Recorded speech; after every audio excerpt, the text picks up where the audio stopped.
Nope, can't hear anything.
Okay, let's see how we're doing.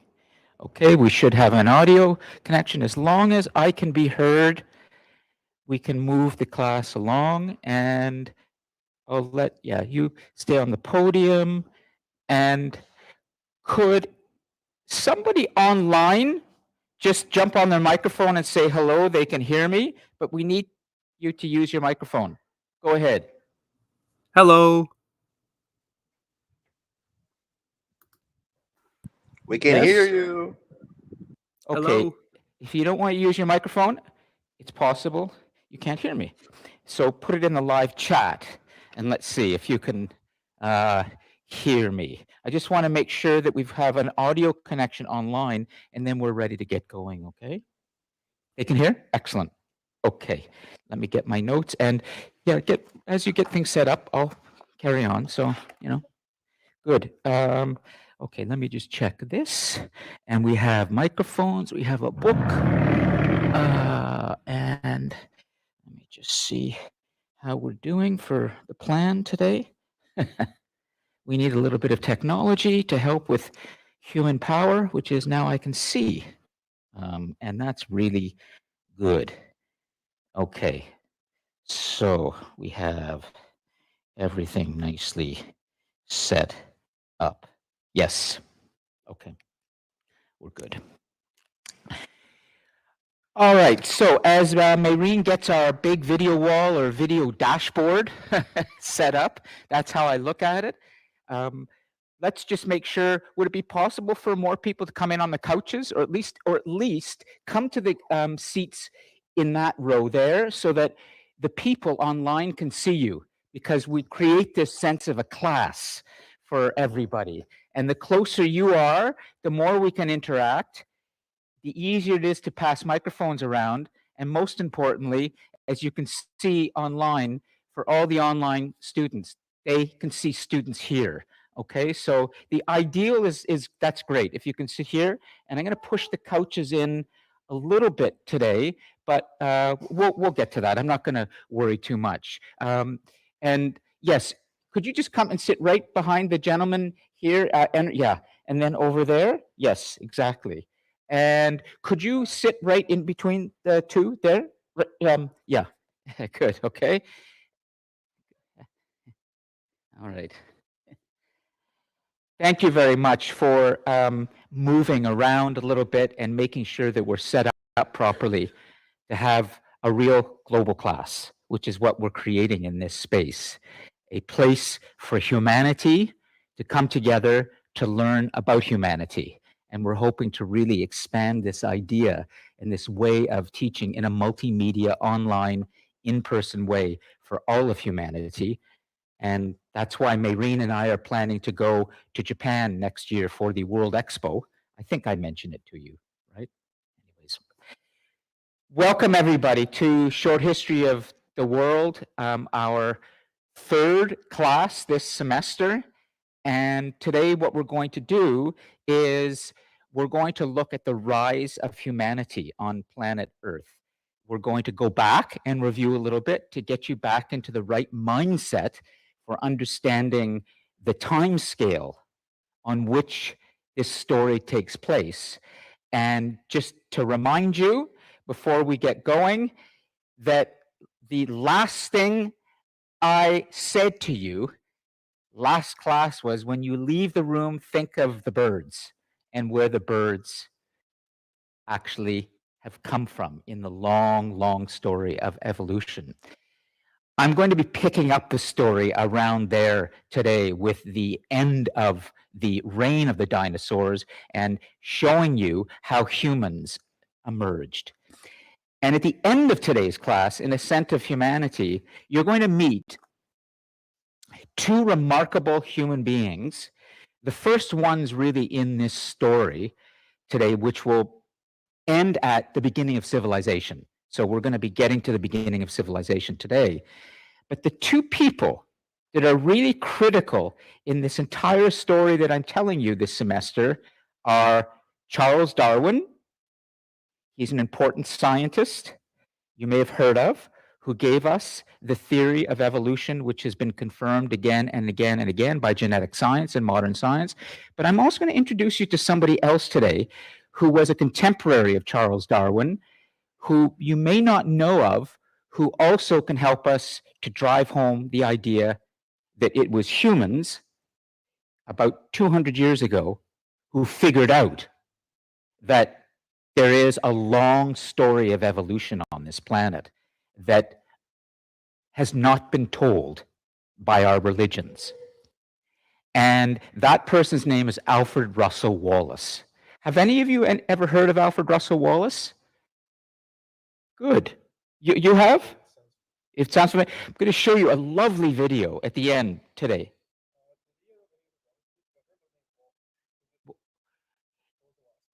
Alfred Russel Wallace. Alfred Russel Wallace. You probably know the name, of a person, Charles Darwin, and his theory of evolution through natural selection, his Origin of Species, the book that he wrote about this in the 1850s when it was first published. I'm going to be reading you from it today. Is probably the most important scientific insight that humans have come to in the entire story of humanity. But Alfred Russel Wallace was a contemporary of Charles Darwin, and he saw the same thing that Charles Darwin did in another part of the world. And it always surprises me when I introduce his name to students, and actually excites me because it means I can teach you something, how many students don't know who he is.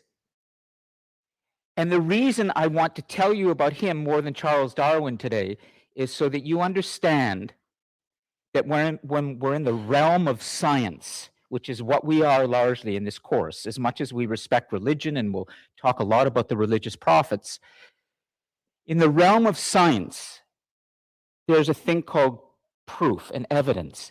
Charles Darwin and Alfred Russel Wallace, working in separate parts of the world independently, saw the same thing. And when you have two humans working independently, seeing the same thing happening in nature, and then they can predict what will happen based on their insights, you are now in the realm of fact, of proof, of science. Great. So before we get going on that, I want to just bring you up to speed on what you're going to see on the video wall or the dashboard today. Let's review a little bit, and then I'm going to launch into a story where I'm going to take you back to around 65 million years ago, which is when there was a massive moment of climate change on the planet as a result of an object from outer space, an asteroid colliding with the planet, and that led to a destabilization of the climate that ended the reign of the dinosaurs. And in that annihilation, that obliteration of a species, began to rise another species, which will lead to us.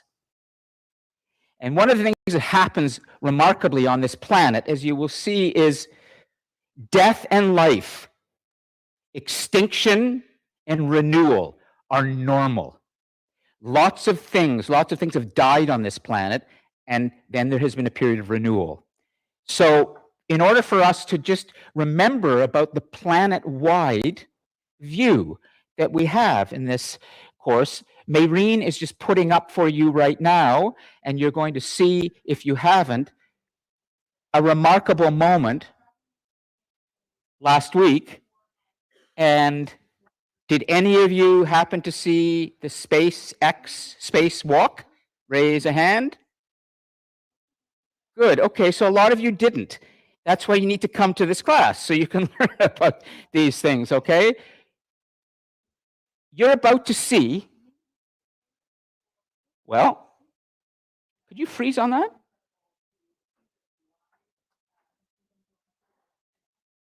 Great. Let's remember something. The reason that you're in this classroom is because there is a new story to tell that is based on the perspective that humans have now of what's been happening on planet Earth. Humans have been leaving planet Earth over the last 60 or 70 years. Just last week, we had an ordinary, very wealthy human being named Jared Isaacman, another one of these great, billionaire science nerds like Elon Musk, who has done a lot with technology, but he's not obnoxious like Elon Musk is. Elon Musk loves attention. Jared Isaacman does, but it's a bit different. He paid his contemporary, Elon Musk, to go up into space so that he could see the planet from space. an ordinary human being, not an astronaut. This is why history was made last week. An ordinary human being put on a spacesuit in a spacecraft, went through the hatch at an altitude of something like 700 kilometers up, higher than anyone has been except for the astronauts in the 1960s and the Apollo missions that landed Neil Armstrong on the moon. And what this human did is he looked out at the planet, and he paid millions and millions and millions of dollars to do this. This is the time in which we all live. And you may take this for granted. You may understand just instinctively that you are the global species, but you may not realize how new this is for humanity. I'm going to be introducing you to an important thinker today who was alive and really thinking about a time in the 1960s when humans went into space for the first time. And these were trained humans, astronauts, who required very serious technical training. Jared Isaacman didn't need that much training. In the next 50 years or so, your children or grandchildren may have the money to pay to go up there. It's going to get cheaper. And that's what Elon Musk wants to do. He's the visionary, as I'm sure you know. But I don't have a lot of good things to say about Elon Musk, the person. But I do about the engineer. Just beware of this person's need for attention and control. It's disturbing. But he's also brought us some amazing technology. And he's allowing us to commercialize space travel and make it cheaper so that all of humanity can go up. That's his vision. Today, I'm going to tell you in the story about humanity that in the 1960s, when we began to go into space for the first time in the great Apollo space missions, there was a great world historian named Jacob Bronowski. And you're going to meet him in a moment, at least a picture of him. And he wrote a book called The Ascent of Man. And he presented a television series based on that book that became the first popular science series on television. It's one of the great documentary series in television, long before Neil deGrasse Tyson or, the Science Guy or all of these people you're used to today. Before Carl Sagan did his Cosmos series, there was Jacob Bronowski. And he said something about that moment when we started to see the planet whole. He said there's a new mind coming for humans, the coming of the new mind. But it's going to take us time to get there. That was about 60 years ago. Jared Isaacman was up there last week. You're here today, and we're telling a bigger story of the human story on planet Earth. This is the new mind that we all need as humans to understand how to live on a planet together, because we're living at the time in history when we can see the planet. This is not conspiracy. This is real. And before I go into review in a moment, I just want to remind you of something. And I can't stress this enough.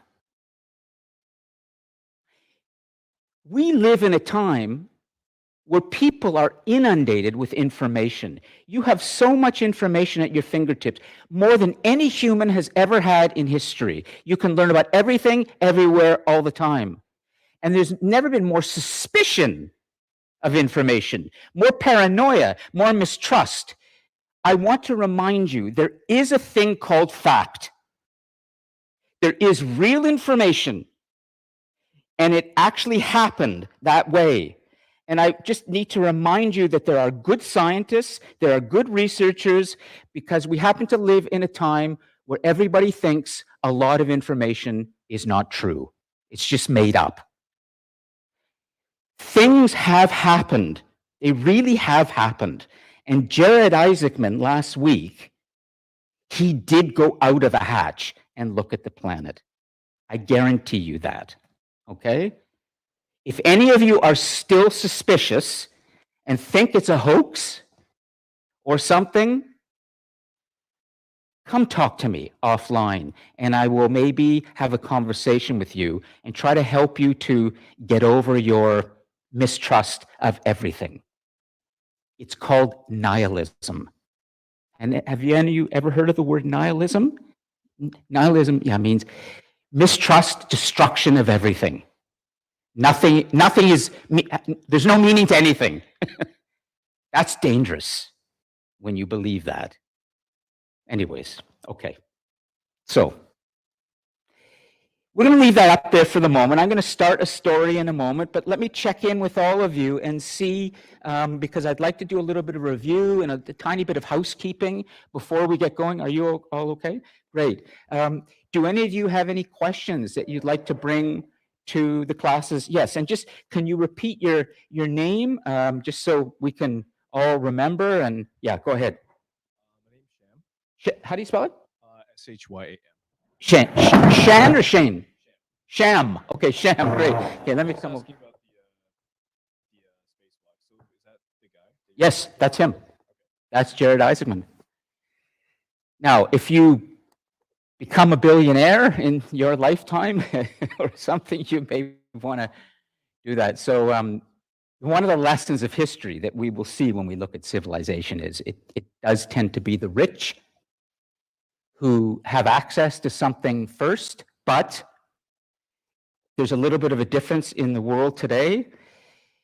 It's very hard for the rich to hold on to that knowledge because we have a thing called human rights now, and we have a thing called good journalism, and we have a thing called the internet, and we have a thing called social media, and everybody is posting things quickly. So when something happens and there's something new, it generally gets out there. But in history, you'll see, particularly with the development of writing, it could be centuries before the common person or the ordinary person would get a hold of that new knowledge or that new technology, and that's not good. Anything else, Shem? You're good? Okay. Any other questions as we go? And let's just remember, give your names first, and then, great. Hi, I'm Alec. Yeah, Alec, good, of course. For the moving forward for the questions of the day, do you want those posted on the forum? Yes, that's what I was going to come to. Okay, yeah, exactly. I'm glad you asked because I want to update on how the participation mark is going to work. I've got things going now so that starting today, class 3, I would like you to post your question at the end on the discussion board for class 3. And you will see on DC Connect that there is now a discussion board, class 3 discussion board. In the folder for the class, on the content page of DC Connect, where the recording is, you will see the discussion board for that class. Click there at the end of today's class and post your question there. Okay, Alec? And make sure that you put your name underneath so that I can tick you off and give you your 3 out of 3. I did that for my week 2 questions. Great. As a matter of fact, everybody is getting 3 out of 3 for week 2 because I forgot to ask you to do the question.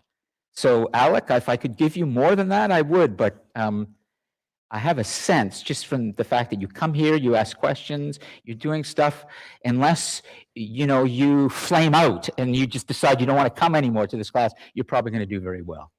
Just keep doing what you're doing, okay? So for participation mark 1 and 2, the marks for 1 were given out properly because I did get the questions on email. For participation mark 2, everybody gets 3 out of 3. Starting today, it's going to work this way for the entire semester. If you come to the class in person and you want your 3 out of 3, you must put your question on the discussion board with your name underneath it by the end of the class, or at least before next week's class. But try to do it today if you can, so I can keep up on attendance. If you are online right now synchronously, and let's see how we're doing. We have 11 students online. Okay, great. So for those of you synchronously online right now, the same thing applies. To get your participation mark by the end of today's class, you must post that question based on the content with your name on the discussion board. If you are confused of what I'm saying right now, for those of you synchronous, could you please just jump in the live chat, because we can see that right now, and say, I have a question, okay? Or just put your little digital hand up, and we'll get to that. But there's one thing you do need to understand. You will only get 2 out of 3 for that question, not 3 out of 3. If you want 3 out of 3, you have to do what the asynchronous students are doing, all the recording students are doing. And that's something I will explain right now. So I just want to make sure everybody's clear. Would you be able to come in just at the back and come sit here? And could one of you come sit here just so we can fit? Could you come over here? Yeah, great. So I can talk more to you. And excellent. And would you be able to come over here? Yeah, just sit. I won't put any pressure on you, I promise, okay? Not yet. There are 3 ways you can participate in the class week to week. Okay, this has all been posted for you on DC Connect, but if you haven't had a chance to read this, here it is. Okay, just very quickly, you come in person, which is ideal because of the interaction. You get 3 out of 3 for participation, 1.5% with that question. If you join synchronously, as 11 students are doing right now, and you do the question, you get 2 out of 3. But if you want 3 out of 3, you have to do this, what I'm going to describe now. For students who are watching the recording that week, if you want your participation marks that week, you have to do the question on the discussion board, plus you have to give a reason for asking that question in about 175 to 200 words. So let's say, for example, Sham, one week you decide you're going to come here, like this. This week it's just a question. Next week you want to be online, you want full marks, you got to do what the recording students do. And then if it's another week where you can't make it live at all, and it's just the recording, then you've got to do exactly what the recording students are doing. Make sense? You okay with that? We're kind of inventing a new classroom here, multimedia class, so things may not work. Does anybody feel that they have a question about this system? Or if you don't, I'll assume it's okay. You're fine. It's not heavy workload. Yes. Sure. Go ahead, yeah. So can I ask the question for what kind of question we can post and post on the discussion board based on the course content? You mean any question? Based on the class that week. Okay. Just the class that week. Just a question. There's no any other. If you want to provide the answer and you've come in person, you can, but you're still going to get 3 out of 3 just for the question. So are there any the word limit, like how many words for the question, or? Well, here are some of the questions from the first class I can review with you, but so we could do a little example. Were you here last week? Live? Okay. Okay, great. So do you remember kind of what we did last week? Yeah, I think Okay. why is the creation of the human? So where we begin, then another class. Okay. So just off the top of your head now, what would be a question that you might have posted had I asked you to? I forgot to ask you to do that. But what might your question have been last week that you would like to ask? Or just generally right now? Is there a question you'd like to ask of this whole course? I just want to know what's the question based on, maybe what's the central point about the question? What's the question about? What's the kind of, I mean, any question about The content. the content in the week we learned? Yes. Okay, thanks. But I want to make sure you understand it because it's important. Ask me a question right now based on anything that we've done in the last 2 classes. Just one question, anything. About the story we've been exploring. Yeah, I've been learning in the last 2 weeks about Elon Musk, and some rich guy to go to space ships. And Yes. Some question, I just want to try to make a connection between other technology, science to humanity, and the society and this something like evolution about how technology, the science impact our humans. This is great. This is great. I got to make sure your microphone's working. Hold on. Online, could somebody just go and put in yes or no? Did you just hear the question from the student? Because we're having trouble with yes or no. He was talking for a good minute. Good question. Did you hear him? Just Yeah, I say in heard the him. live chat yes or no. We need to know that ASAP. Excellent. It's working. Way to go. So how does evolution work? How does evolution works? Or what is the connection between technology and evolution? What the connection of the technology and evolution? Because technology, yeah, from what I understand, the first human they use the tools, and later on, technology changed a lot because especially AI. Yeah, I'm interested in the topic because the AI. I'm thinking about maybe in the future, and I should try to pose a question. Okay, let me stop you. You have a lot to say, and which is great. I only want you to think of a question, and you did. You understand what I'm asking you to do, right? Just post one question at the end of today's class. That's all you have to do. You have an assignment coming, and I'm going to tell you about that, where you'll get to talk more, okay? If you don't come to the class and you only watch the recording and you want full participation marks, you must explain why you're asking the question. So if you still don't understand, come talk to me afterwards, okay? It might be, it happens. I'm going to assume, are you an international student? No. You're not, but English is not your first language. English not from us. Try to Exactly, learn okay. English. Try to Okay. If everyone understand, I will help you, okay? I will help you. I deal with a lot of, some students, English is their fifth language. They come from Europe where they speak many languages. So, does everyone understand participation mark and how that works? Let me explain what's coming in terms of your first assignment. That has been posted now, too. You have an assignment that's going to be due in 2 weeks.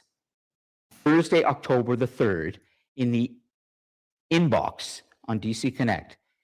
You will see in the description of that assignment that's posted on DC Connect, I'm asking you to write in 450 words approximately, 425 to 450 words. You have to choose one idea from the classes so far, something that is standing out for you. Like something that, when you come to this class is really standing out, and then you have to explain why it stands out for me. It could be anything in the class. Okay, so that's coming. That's worth 15%. Alec. Okay, yeah, I'll come to you in a second, Raven. Good, thanks, Mayreen. For the assignment, is it based on just the first 2 classes, or is it up until the class? Up until the class, yeah. So essentially, we're in class 3. Class 4 is next week, and then class 5 will be the day after it's due. So it'll be the first 4 classes. Okay. Yeah. Good question. Okay, so I would just say about the way you're being assessed for this whole semester, to remind you, there are no quizzes. There are no exams. The workload is lighter. No question about that. I have over 200 students, so there's only so much marking I can do. But I have learned that quizzes and exams are not really the best way to evaluate a student's learning and retention. That's my philosophy. I believe that it's much better to see how a student writes and thinks and integrates the ideas from the class into the way they express themselves. So that's why you're doing a lot of writing this semester in your assignments. In your final assignment, the 4th one, due at the end, it's going to be a big essay. And you will have a chance to write it, or you could do it as a video, or you could do it as a presentation. But what I'm looking for in these assignments is this student's mind actually working? Are they coming to the class and thinking and reflecting on the big ideas that we're talking about and and interacting about. History is not about facts and dates so much as it's about, can you think historically? Do you understand how to ask why? Do you understand how to ask how? History is about why. It's pretty simple in that sense. Once you get into the why, though, it's very complex. I can't assess you learning about why and how things happen if I just ask you a date and a name. That's just knowledge. It's not meaning. For those of you who cannot write English well, please listen to me. You know who you are. You may have a disability. You may be an international student. You may hate writing. You may have been taught that writing is something very intimidating. You may be terrified at the prospect of a blank screen. For those of you who feel they understand that, I want you to know you will not be punished or penalized in this class. I will help you. But I will notice in the first assignment, definitely the first assignment, who are the students who need that help? And if I see that you need that help, I'm not going to give you a mark. I'm going to say you need to see a tutor. I will say one other thing, and then we'll move on about this, okay? Please understand this. Watching the recording, everybody. If I catch you cheating, you're going to feel some pain. What do I mean by cheating? Well, it is easier for you to cheat today. I think you know what I'm talking about. If you don't, here's a lesson of history. Humans love their tools. Humans make machines. Humans like the power that comes from their tools. Artificial intelligence, AI, is one of the most powerful tools humans have developed in a long time. It is very possible for you to simply do this for your assignments. You go to OpenAI, you could go to Grammarly, and you enter. Please give me a 425 to 450 word reflection for Lon Appleby's Short History of the World class at Durham College. Please make it sort of informal, but make it grammatically correct. And here are a few ideas for you. You throw that all in the pot, you turn on the stove, you leave the house, and you come back, and there's your beautiful soup. And you hand that in. That's cheating. Now, can I catch that? For those of you who are cunning, sleazy, who don't care, and I don't think any of you are, but when we get desperate and we're overwhelmed, we start to cheat. We all kind of do that. If you think that this course is not important, if you think you can cheat your way through this course, if this is just a simple gen ed elective that you took because you're trying to get a good mark easily, go look at yourself in the mirror. If you say that in 5 years when you're on the job about the jobs that you're doing and your boss finds out that that's the way you think, you will be fired. You will make mistakes. You will not be succeeding in much in life. So please, don't cheat. If you feel that you have to hand in something at the last minute and you want to reach for Copilot, you want to reach for OpenAI, you want to get the assignment done in 30 seconds, here's what you need to do. Promise me you will do this. you will have the maturity and the mindfulness to stop and go, I think I'm overwhelmed right now. I think I'm about to cheat because I'm stressed. I'm not going to cheat. I'm going to email Lon and I'm going to say, I'm really having a hard time right now. Could I get an extension? And you know what I'm going to do? I'm going to give you an extension. Now, I'm hoping, because I can see your eyes today, and it's great that you're not disappearing into your machines. It's okay if you have your laptops open. I'm okay with that. But I think I have you. I think you're listening. Online, did you get it? Raven, did it make sense what I just said? I think Raven would understand. Yep, great. Amber, thank you. For those of you, and there are many, there are 102 students enrolled in this course in 2 cohorts. Most of the students are watching the recordings. Yes. For those of you watching the recordings, if you made it this far, that means you're not cheating. You're watching the recordings. I hope you heard what I said and you understood. You are being warned and you are being helped. When you feel the need to cheat, ask for help. Don't cheat. That's all I have to say. Okay, Alec. If we bring you our assignment early for feedback, will you give? For sure. Send it to me for feedback early.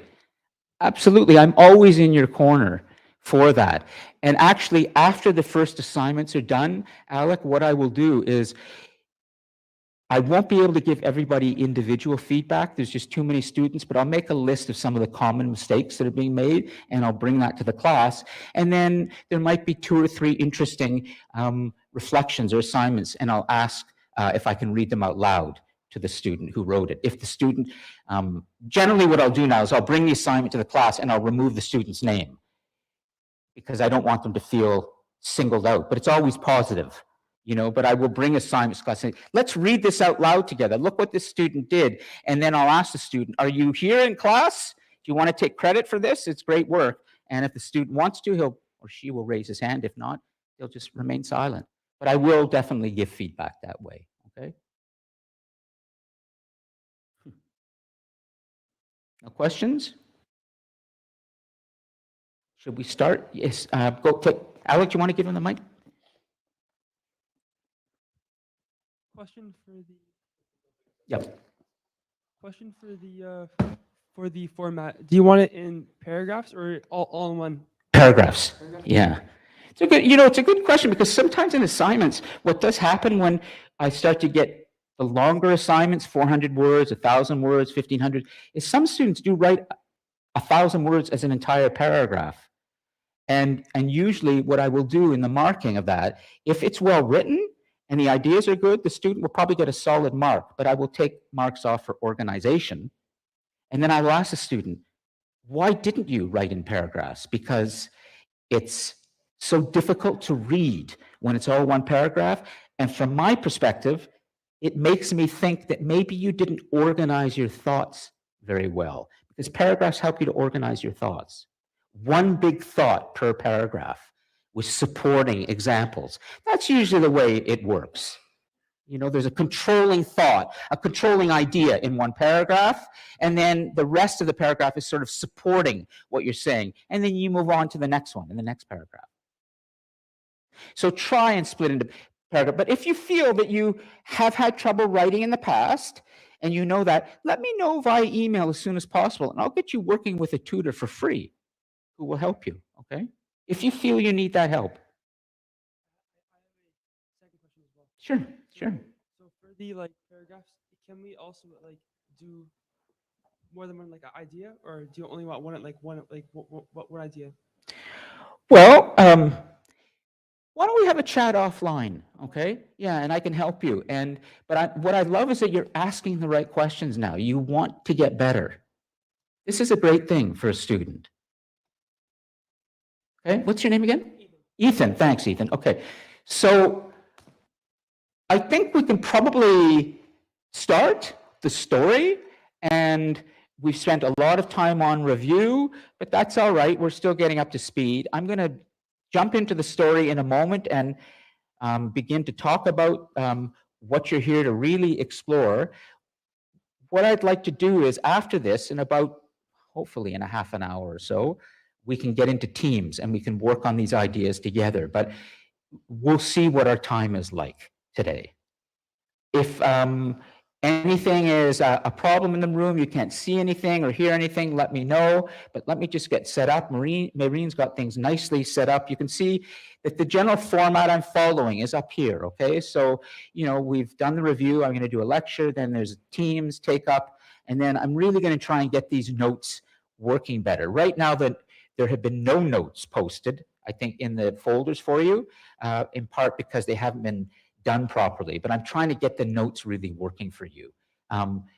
But we can still proceed without them as long as you have the recording, but I want the notes to really be working. The notes I have up here are from a previous lecture that I gave a few years ago when I was recording lectures, and I may go through those in a moment, but I'm just going to leave that up there for now. But for now, let us get this ready here, and I'm going to do this, and this should come up full screen. There we go. And is it working? Yeah, okay. So, let me just take a little bit of water and have a little bit of moment of thought, what we're about to do. For those of you who are online right now, we can't see you at all, but I'm just going to come back. I'm assuming, I'm just going to do a double check and come. Take a look at your screen right now online. You should see the video wall and all of us. Now, I'm going to come back to here.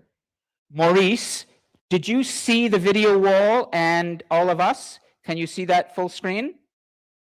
Excellent. Thanks, Amber. Okay, Amber's on it. So then let's go, and then we're good, okay? And I'll come to presenter view. Thanks, guys. Okay, so now what this means is everybody is in the classroom. Whether you're in person, whether you're synchronous online, or whether you're asynchronous watching the recording, everybody is about to experience the same thing. That's a class. Okay, good. Okay. Do you know that since I've been about 16 or 17 years old, I have loved to talk about evolution and the story of humanity? I don't know where this comes from, but I just feel I am so blessed and lucky to be able to do this after so many years. I remember in high school, I did a project for my history class where I stood up in front of the class with a chart and I talked about evolution. You know, here's Australopithecus, and here's Cro-Magnon man, and here's the Neanderthal. And now here I am, 50 years later practically, but doing it like this at last, in a much more developed, studied way. The story of humanity. Okay, let's remember that short history of the world is about our story, the human story on planet Earth. It's about humanity. But humanity is what we say freighted with subtext. Humanity means more than just humankind.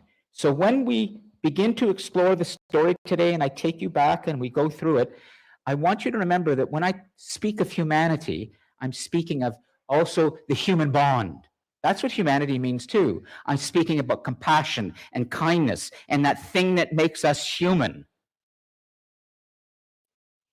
Humanity is about several things, and we need to understand that whole story of what is the story of humanity on planet Earth. If we know the past, if we know this story better, you will understand the present better and the future. This is what it means to think historically. You know the past better. You ask why, you ask how. These are the chapters that we are going to be exploring week to week. So last week we looked at where we begin, and it was a bit rough, Not all the tech worked, and I can review that for a little bit with you. But today we're going to jump into the ascent of humanity. Next week, we're going to look at civilization and who had the power and who didn't. And then we're going to see awakenings of power, and you will start to understand a very critical force in the human story on Earth. We used to think it's liberty. We used to think freedom is the greatest human desire of all. It's often been talked about that way. But more and more we say that power, the quest for power, is more important than freedom. And that's disturbing when we think about the weapons of mass destruction today. This is what's coming in our story: awakenings of power, spells of our god kings, and that's when we're really going to take a bit of a deeper dive into the Roman Empire. And I will tell you a story more of why the Roman Empire did collapse, and how that relates to our time.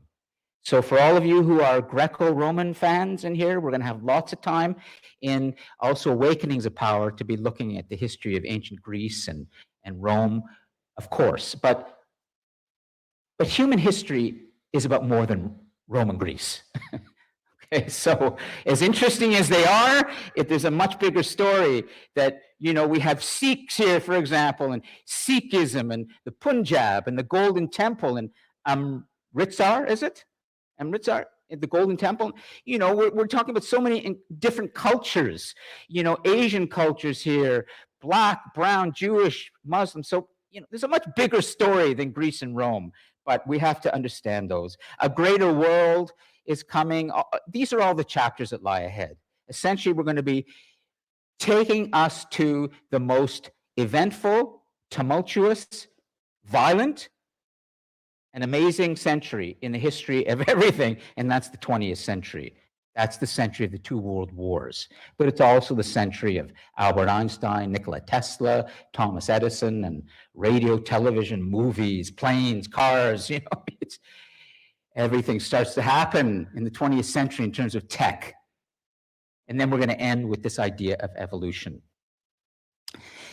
Every week in the lecture, I'm going to have a kind of a giant on whose shoulders we stand that week. It's a scholar or a world historian, somebody who has really paved the way for this whole story of the planet-wide human story. It's the Jared Isaacman planet-wide view. That's Jacob Bronowski.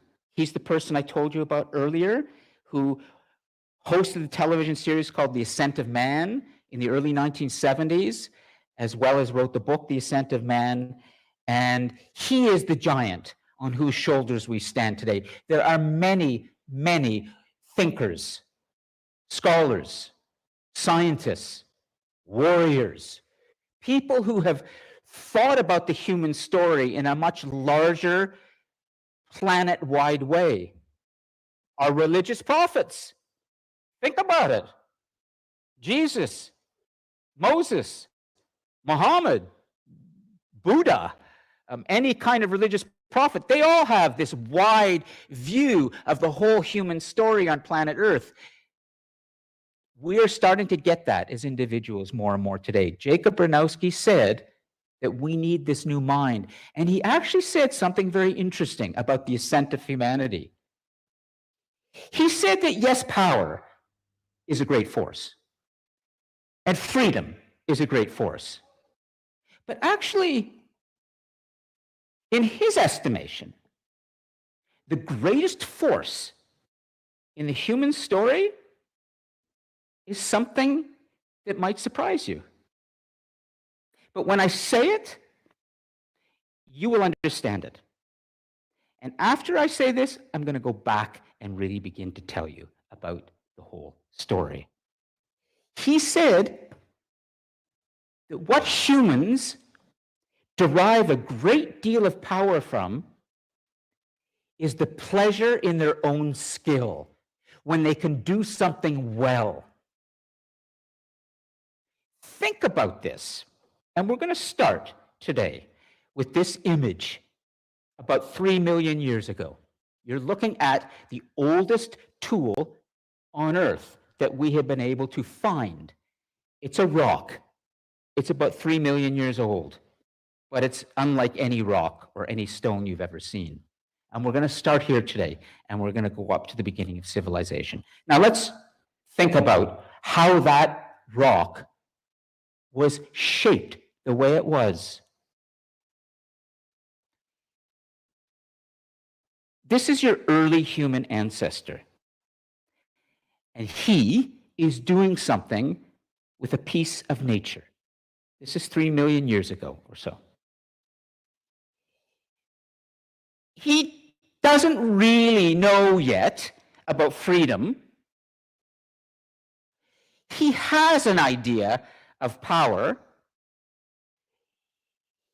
He has the same brain that you have, more or less. It's going to get denser and more powerful, and it's going to grow even a little bit. But you know what that human, that early proto-human is doing? He's making something, and he's enjoying it. He's figuring out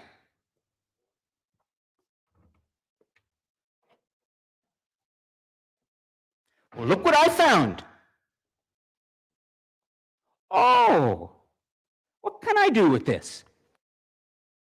Now, before this has started, let's go back a few million years. 4 million years before this, there is a thing called the Great Divergence. I'm going to talk. Just listen, and we will also have questions. We can interact. I'll clean up the notes later. I'm not going to worry about getting it all in the notes. It's just too much to do. I just want to make sure that you're all with me. We're all on this spacecraft together, and you're understanding this. If you have any questions, just raise a hand, okay? 7 million years ago, there was the first human-like creature that had evolved from other creatures on this planet. We will learn about that later today when we meet Charles Darwin and Alfred Russel Wallace, who helped us to understand this process of evolution. Just trust me for the moment that I'm striving to give you the best information. If you're suspicious of this, just make a note and we'll take this up shortly, okay? But I want to give you what we know from science. In a place called the Great Rift Valley, which is on the eastern side of Africa, it was very lush. It was forested. And if you look at Africa right now, if you had a map of the world in your mind right now, you could see that there is Egypt in the northeastern part of Africa. And as you come down, you have the Sudan, there is Kenya, there is Somalia. As we continue to go down the eastern side of Africa along the Red Sea, on the other side of which is the Saudi Arabian Peninsula, all along there's a big valley, the Great Rift Valley. That's where it all began, in that valley, the Great Rift Valley in Africa, in trees.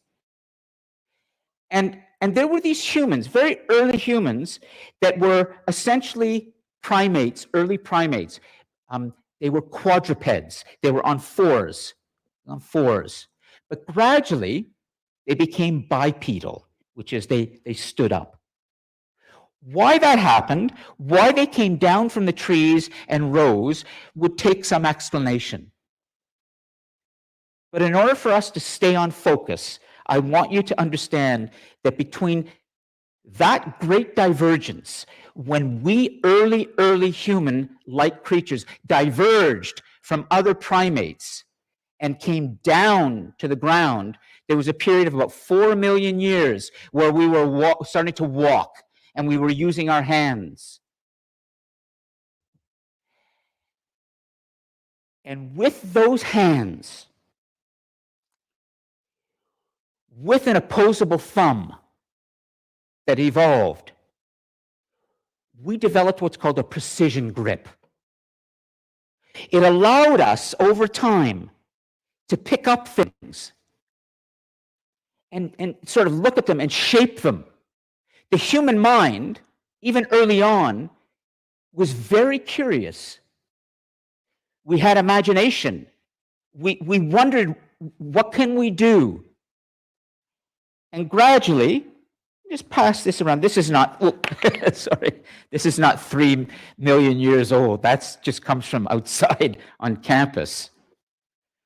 Gradually, we humans began to make things because we liked it. And also because it gave us some kind of power over other creatures that we had to kill in order to survive. In these years, as we're moving towards the beginning of civilization, we humans are also beginning to grow in size, and we're beginning to ask new questions. Because in this process of making new things, we had to solve new problems. For example, as we created this tool, we realized that this could actually help us to skin an animal, or maybe even to kill an animal. And then as we started to do these new things with these tools, we got new problems. Well, how might we kill this animal more efficiently? How might we skin it and create a shelter for ourselves more efficiently? So with every new technology that we create, see, this is the beginning of technology. It creates new problems for us. It gives us new power, but it also gives us new problems to solve. It's called the paradox of progress, the contradiction of progress. This comes from William McNeill, another great world historian. Please understand that as humans begin to advance and create tools that will eventually develop into our weapons of mass destruction, it doesn't mean always that our lives get better. In some way, they get better. But we also get new problems. And we have to use our minds to solve those problems. So as humans, we're beginning to create things from nature, whether it was taking an antler from an animal it killed, or the hair of an animal, or a rock. Our problem-solving skills were also developing. And gradually, our minds are getting stronger. We're able to remember more. We're able to see more and think about more. And so, for example, let's go ahead about 2 million years to 1 million years ago. During all this time that we are walking, our little families, just families of humans, in the Great Rift Valley of Africa, we haven't left Africa yet. We're all African. Let's let this sit. You go far enough back in history, you know, for the Asian, for the Sikh, for the Jew, for the Muslim, for the Indian, Sri Lankan, whoever you may go, wait a minute. I'm Chinese, I'm Indian, I'm Sikh, where are you from? You're well, there's the original. Ethiopia is another country right on the eastern side of Africa, more or less. We were brown. Just absorb that idea for a moment, that 1 million years ago, we had basically the same shape we have now. We had more or less the same brain size. We were walking. We weren't writing yet. We were grunting and we were sort of communicating. We haven't quite figured out how to communicate our thoughts well. That's language. That's coming about 75,000 years ago, when we're going to begin to speak and our voice box will develop. And then 50,000 years after that or so, approximately, we're going to start to write. This is long before that. We're already human. And we see through all this time, just like we looked at the rocks, that tree over there, it just burst into flames from the lightning. What's that lightning? We might say, as we did then, if we could just offer a sacrifice to the god of lightning, if we could just do something nice for him, maybe he wouldn't Give us that bolt of electricity. Well, we don't know there's electricity yet. That's coming much later. Some of the humans were not afraid. We might call them the mutants. If we looked into history long enough, we go back to those single-cell organisms, the prokaryotes, the eukaryotes, and then gradually the creatures that grew, we will see that mutation is very common in nature. And mutation is when something happens that's different. That the creatures, the plants, they grow in a different way. Well, there were humans that weren't afraid of the lightning. They weren't afraid of the fire. And they said, well, maybe we can, how could we create that? Our ability to ask questions, create things, to be curious of what's happening around us, and to wonder what we can do with those things makes us human. No other animal on this planet does this the way humans do. It is a tremendous gift that has evolved over a long time of trial and error in nature. Species dying and coming and going, but gradually this brain evolves. Gradually these humans evolve. And gradually, 200,000 years ago, I'm moving quickly because I really want to get to civilization. We humans begin to develop another new power. When we talk about world history, when we talk about the story of humanity, we have to talk about one great world historian, and his name is William McNeill. He wrote a book called The Rise of the West, The History of the Human Community in the 1960s. He also wrote a book called Plagues and Peoples about how infectious disease affects the development of human civilization. A great world historian, like Jacob Bronowski. William McNeill said that the story of humanity is the story of the breakthroughs towards the realization of greater and greater power. Humans were breaking through always to these new powers for themselves. The power that the stone gave them to create a new tool, the power that the human got from fire, being able to create fire and sustain fire and be able to cook things so that they would not be able have to eat raw meat. They could cook the meat, they wouldn't be so sick. They could eat more meat. You eat more meat, you get more protein, you can get stronger. 200,000 years ago, approximately, another power was developed. And it is a very interesting power that speaks to something that we all do even to this day. But we don't do it very much because life takes over, and we do it near the end of our lives, and we do it near the beginning of our lives. We ask a question, a very simple question. What is death? Where am I going to go? Why are things dying around me? And, well, if things are dying, what am I supposed to be doing here if I only have a short period of time? See, we humans became aware of our mortality. And if you think about it, once you know that you're going to die, once it really begins to sink in that you have a short period of time on this planet, then you start to ask yourself, well then, what's my purpose here if I'm not going to be here forever? Is this making sense?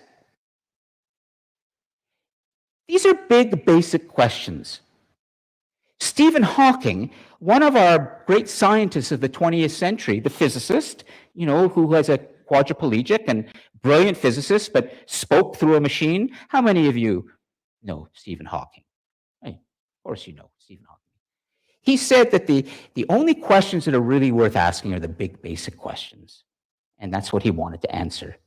And he said, if you can do that in a classroom with students, contrary to what you might think, students will love and students will be engaged in the big, basic questions. Teach high, to students, don't teach low, teach high, which is the biggest, most basic questions of all. Not what's happening in the world today, not what's happening on Instagram or whatever other thing. I mean, that's all comes and goes. The big stuff, that's what you're here to do. Well, that's a pretty big question. Why do I die? And then what am I supposed to be doing? We humans began to ask that question. And this started to drive us, gave us purpose. We don't have any religions yet. We don't have any faiths. We don't have civilization yet. We haven't started to create our cities and our empires around rivers. That has not started yet. But we're already developing the raw ingredients that make us humans. All of us are humans in this room. I'm assuming that, and I'm assuming you understand that. In spite of what the world looks like today, when you turn on the news and there's so much conflict between cultures. That's culture. That's not nature. Humans created culture, but nature created humans. And we are humans. And we share certain things when you go further back in the story of human history. And it's not about anymore Jewish history, Islamic history, Chinese history, Ethiopian history. All of that's important, but there's something underneath here. The human being started to wonder, why do I die and what is my purpose? As we fast forward a little bit to other breakthroughs that are going to start to happen, it's all happening in the northeastern part of Africa, essentially, the Great Rift Valley. Now, this is a picture of northeastern Africa, and it's a picture of human footprints. 75,000-year-old human footprints.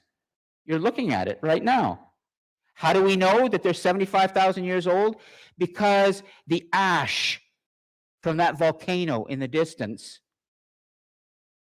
came down once on that area, and volcanic ash can preserve what's in that ash for a long period of time. We have dinosaur footprints around the world too that have also the same print still in the volcanic ash.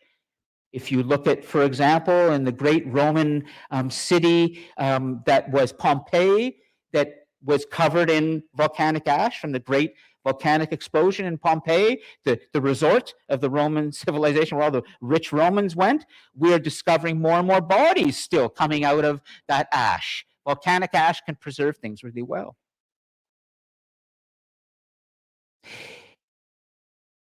We humans, with our greater inquisitiveness, with the tools that we were creating that gave us more power, with the knowledge of fire that we would take with us when we could, we did what we had always been doing, but now we do it in a greater capacity. We followed the animals.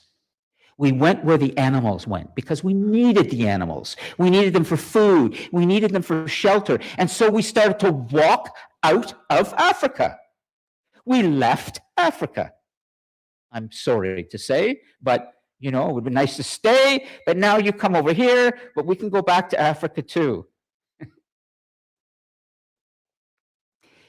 Let me just stop for a moment because I was hoping that we could do some teamwork. Is it okay if I finish as much as I can of the story today, do a little bit of questions, and then we finish the class? We won't do teamwork, but we'll do it next week. It's just, there was a lot of review, and I got caught up in that. Is that all right?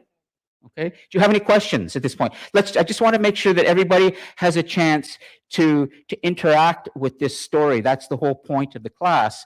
But you can always expect from me every week a good, fresh lecture with the newest information. Alec?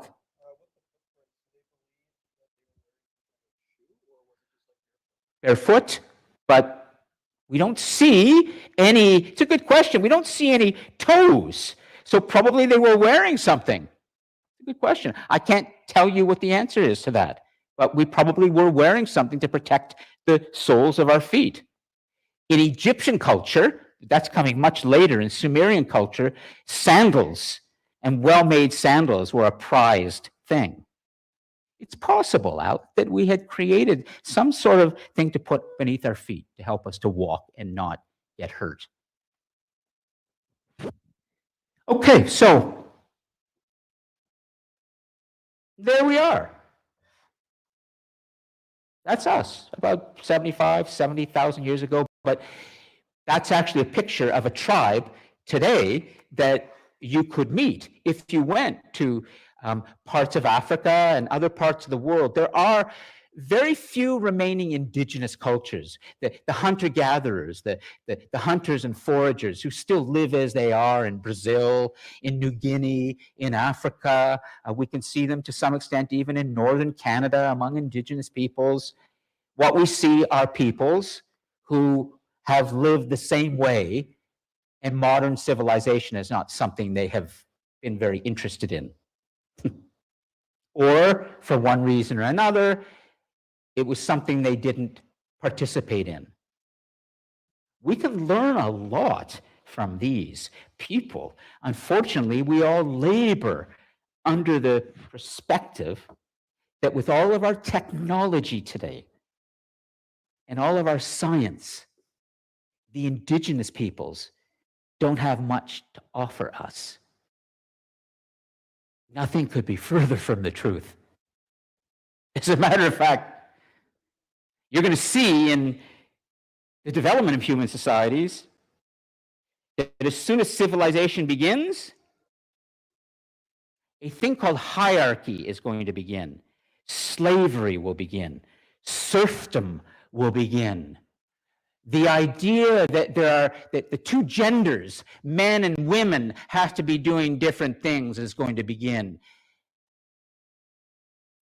In civilization, we will see a lot of division begin. But in these original indigenous societies of hunter-gatherers and foragers, there was a lot more equality, egalitarianism, as we say.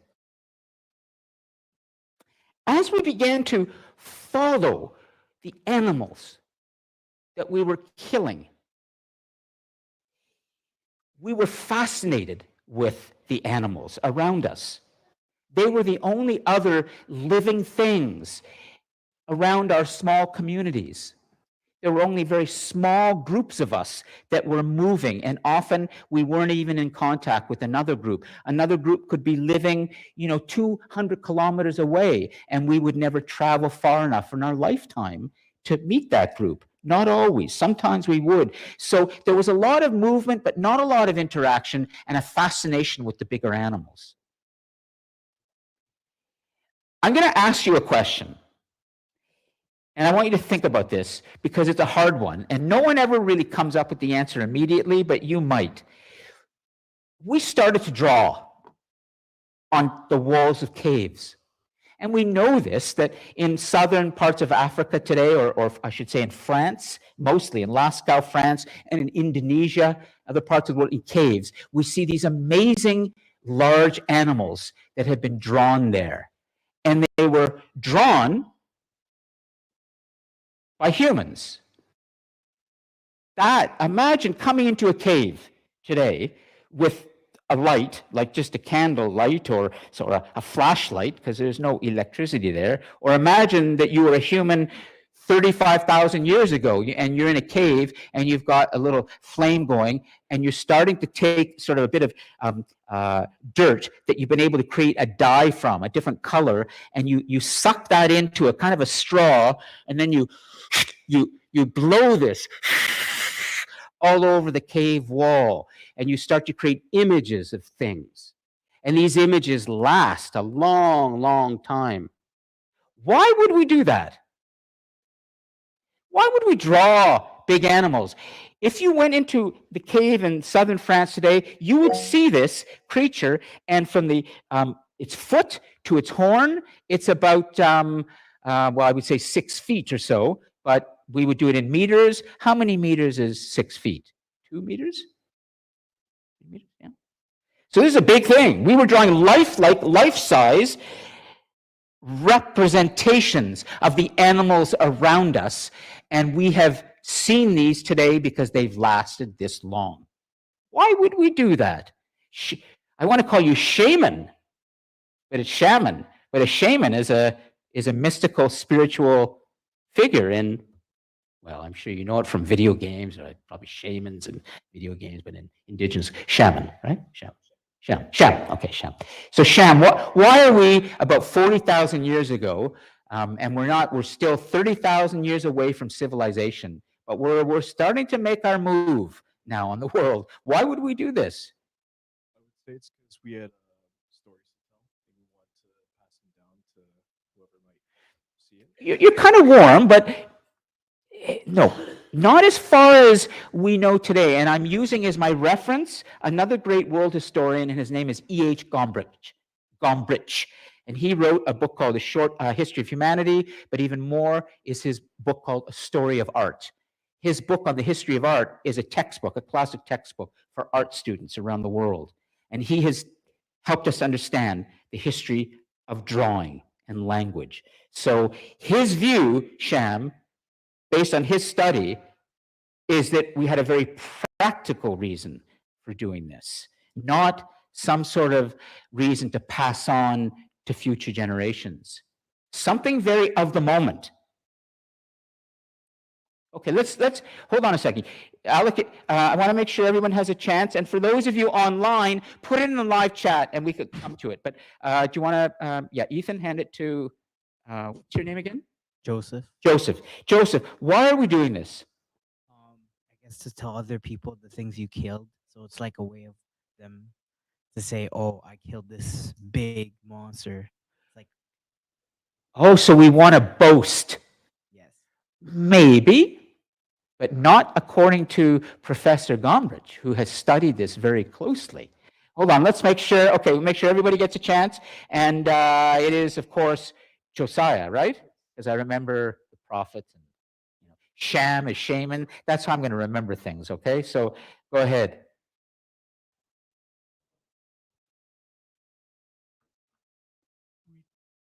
Is this on? Yeah, it is. Yep, it's on. We often try to give an explanation for this, but these people were humans, the same as us. They absolutely were. At this point, same brain size, same body size. They are anatomically human. We became anatomically human exactly like this 200,000 years ago. But now we're at 40,000, okay? So you're right. We're the same. We're the same. Same minds. Yep. Same, sure, different cultural influences, different environments, very different things, knowledge they had access to, but still humans. And why do we make anything? It's art.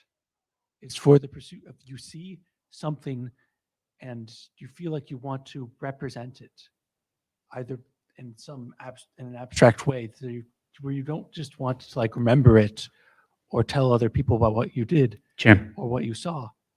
You just see a thing, something that's very important to you, something you know, and you want to recreate it for no reason other than the process of doing so, or to have it.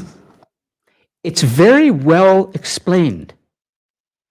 And I have to say that as I was reading my Gombrich over the years, I thought, being an art historian,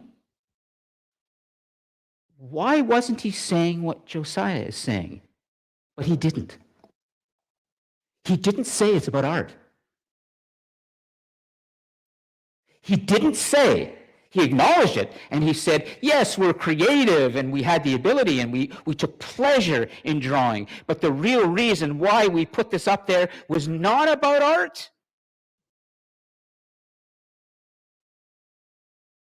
This is so interesting, but you're going to, when you hear his answer to this, and he's a good historian, very well regarded and scholarly, and then when I show you what we start to do, it will make sense to you. Let's not dismiss those other things, though, what Josiah has said or any other supposition, perhaps. But there are some historians that have worked hard and thought deeply about this, and we should acknowledge what they've said with some respect. And this is what E.H. Ernst has told us. Does anyone want to try? Alec, let's see, Alec. Go ahead. And then we'll come, Sham, if you want to. Yeah, go ahead, Alec. Is it for entertainment reasons? Entertainment. Well, perhaps, but if we're in a cave and we're away from all those large creatures and we're with our community, our family here, maybe we're having a moment of fun. At this time in history, Alec, our thoughts, whether we were with the animals or away from the animals, was generally existential. We were in a world of huge creatures. They're called megafauna. They're all going to die off. We're going to kill them all. It's called the megafaunal extinction. Okay, I'll help you, because we're running out of time, and I'm way behind, but who cares? As long as you understand where we are today and you walk out of here and you think, I'm starting to get interested in this history and I want to know more and think about myself, then I'm going to tell you, and then we're going to conclude. How many of you like sports? Okay. How many of you have ever tried to imagine before you go out to compete? You've just tried to imagine winning or succeeding, like you practice visualization. You think about success. Okay. Do you think it would be easier for you, instead of imagining it, you took a little notebook and you sort of drew success? Let's imagine, okay? You are an extreme fighter. I hate to use this analogy because I don't like violence, but I'm afraid we live at a time where a lot of the guys here, and even some of the women, they probably like this stuff, and you're familiar with it. So I'm only using this example because I'm thinking popular culture is filled with this sort of stuff now, and I'll use it. But this could apply to any sport, anything. So for the moment, but I won't be too graphic. You're going to go out in your cage. You want to just destroy your enemy. And you're thinking, I'm going to hit him first in the face. Then when he's wobbling, I'm going to go for his legs. I'm going to pull him down. And then I'm just going to finish him off with an elbow. But you can't quite keep that in your mind, can you? Because we can't keep thoughts in our mind. So what do? Oh, I'm going to draw this. I'm going to draw my enemy, my adversary. There he is, and I'm going to do this to him. And when I go to bed tonight, I'm going to look at that. When I get up in the morning, I'm going to look at that. There's my victory, all in front of me, saved. I've drawn it. I got it out of my head. We don't have writing yet. E.H. Gombrich has said that drawing the picture is the blood relation of the written word. We started to get things out of our heads and put them in front of us in order for us to tackle it and defeat it. And so what are we doing here? Visualizing. This is kind of like the locker room before the game. And the coach and others are drawing the plan.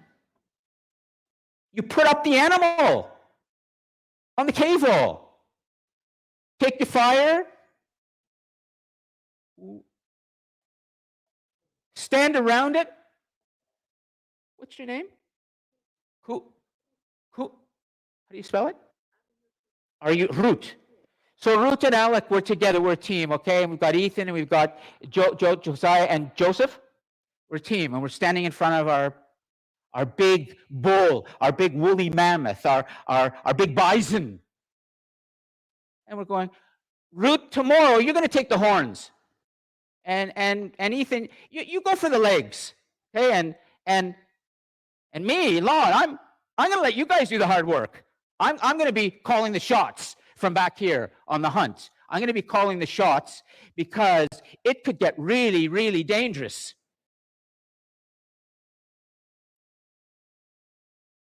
We're going to take that thing down tomorrow. We're going to have meat for a long time. We're going to have hair. We're going to have the antlers. We're going to do all of these things.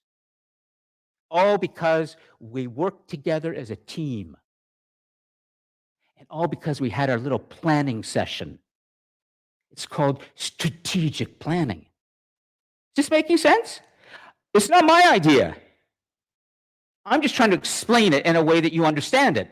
If you read E.H. Gombrich's Story of Art and his History of Humanity and other things he's written, you will begin to understand that we humans were drawing things early on, not for art, but to understand how we could hunt better. Alec. Wouldn't they include themselves in the pictures? Though? What's that? Wouldn't they include themselves in I love your questions because you're asking really good. Let's think about this for a moment. We'll get to that next week. Let's look at this for a moment.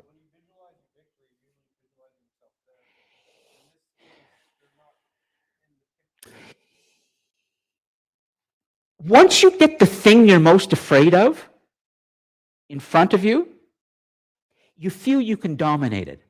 Do you really need to see you doing the dominating? Or is it just enough to see that thing in front of you? Having that big animal in your head can seem massive. Once you get something in front of you, it gets contained. It gets controlled. This is what written language is going to be. Once we start to put an alphabet together and we can get all of those things out and we can contain it. So I'm not sure, Alec, that answers it because I'm not really giving a scholarly answer. I'm telling you what I think is the reason why we didn't put ourselves there, because we didn't think we were that important. What was really important was understanding that creature and seeing it and talking about it and respecting it and being ready to kill it. Does that make sense? You know.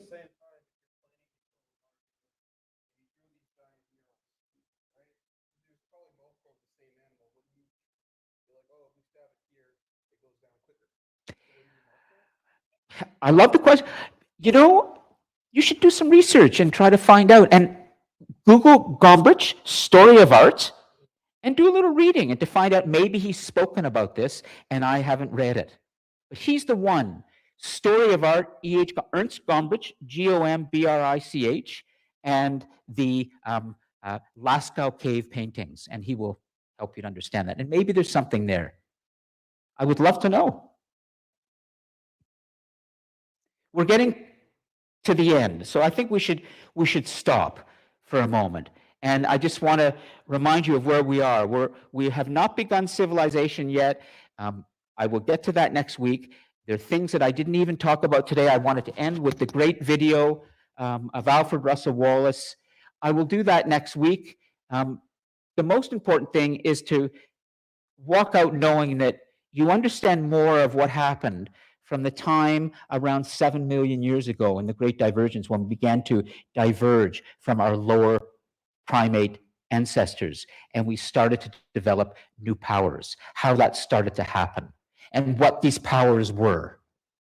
Because when we begin to build our first civilization, our first societies, we will already have developed skills that will allow us to do things on this planet faster than any other creatures. So we've covered essentially today about from officially 3 million years ago with that early stone tool, but I would say 7 million years ago from Great Divergence, and we're going to pick it up next week at 10,000 years ago, the beginning of civilization. But we're ending today essentially at about 40,000 years ago, okay? Just to give you a sense of the timeline. We'll review the timeline next week. Any questions? Everybody okay? I can give you a minute or two to do your question for the discussion board. Why don't you get that out of the way, okay? So, and then you can walk out of here and get your full participation marks. For the online group, we're done. And let me just see who you are. Right now, I'm going to bring you up here. Great. So Alex, Raven, Amber, Corey, Jean, the others, why don't you go to the discussion board now on DC Connect and just put your question for today's class and your name underneath it, and then you will be done for today. Or if you would like, for those of you, Hel, Amber, Corey, Jean, others, if you want 3 out of 3 and not 2 out of 3, then you need to put a reason for asking that question as well of about 175 words. Okay? So for the students here in person, they just need to do the question. For those of you online, if you want full marks, you need to put the reason for the question in the discussion board. And I'll check it now and see if there's anything happening, and then we're done. Okay? So let's see what's happening.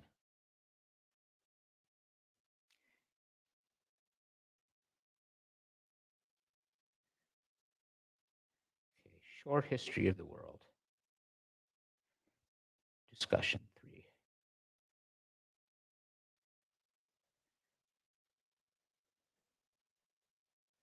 Okay, so I go to the content page, class 3.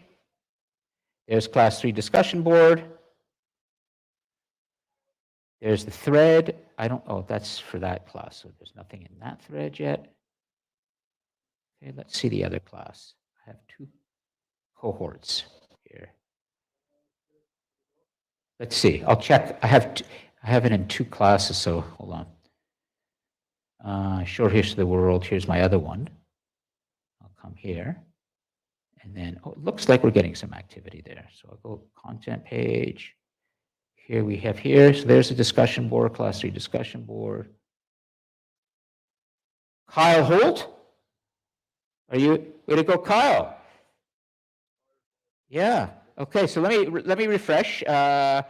You may be, oh yeah, but Alec. Okay.